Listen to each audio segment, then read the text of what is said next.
The transmitter can be connected to Osmo Pocket 3, Osmo Action 4, Osmo Action 5 Pro, and other devices via Bluetooth.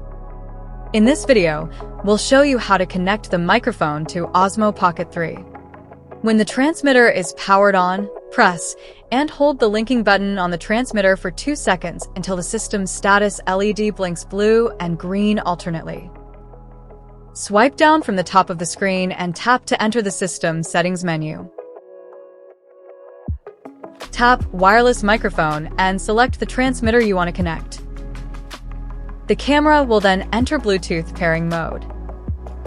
Connection is successful when the status LED on the transmitter is in solid blue and the camera screen will display a prompt. Press the linking button on the transmitter to start or stop recording. Swipe down from the top of the screen and tap to enter the system settings menu.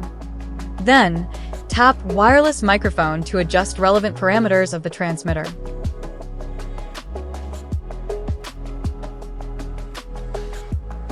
Swipe left on the live view to adjust audio gain and noise cancellation.